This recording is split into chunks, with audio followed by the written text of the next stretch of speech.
herifin beline, genç herif da bağırıyor, yolcuları çağırıyor. Ta çabucak geliniz, genç canımı kurtarın. Yolcular da acıdılar, geldiler.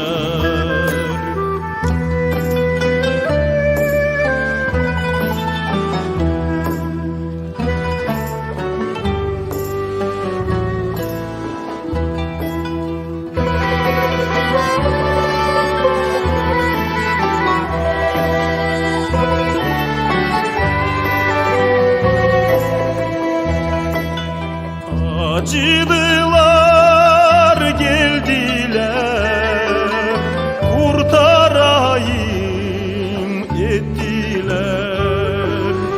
İlan sıklık ediyor, hem de öyle diyor.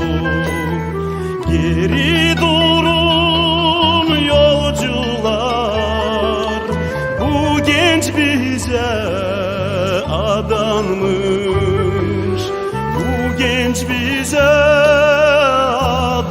adanmış, küçücük yaştan beri.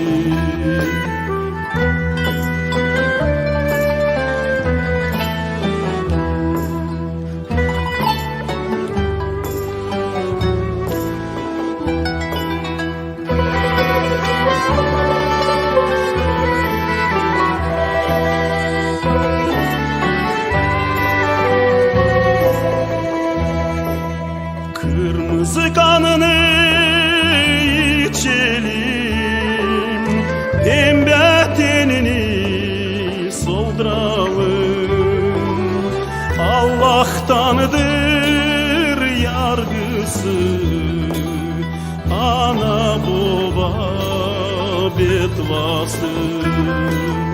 Allah'tandır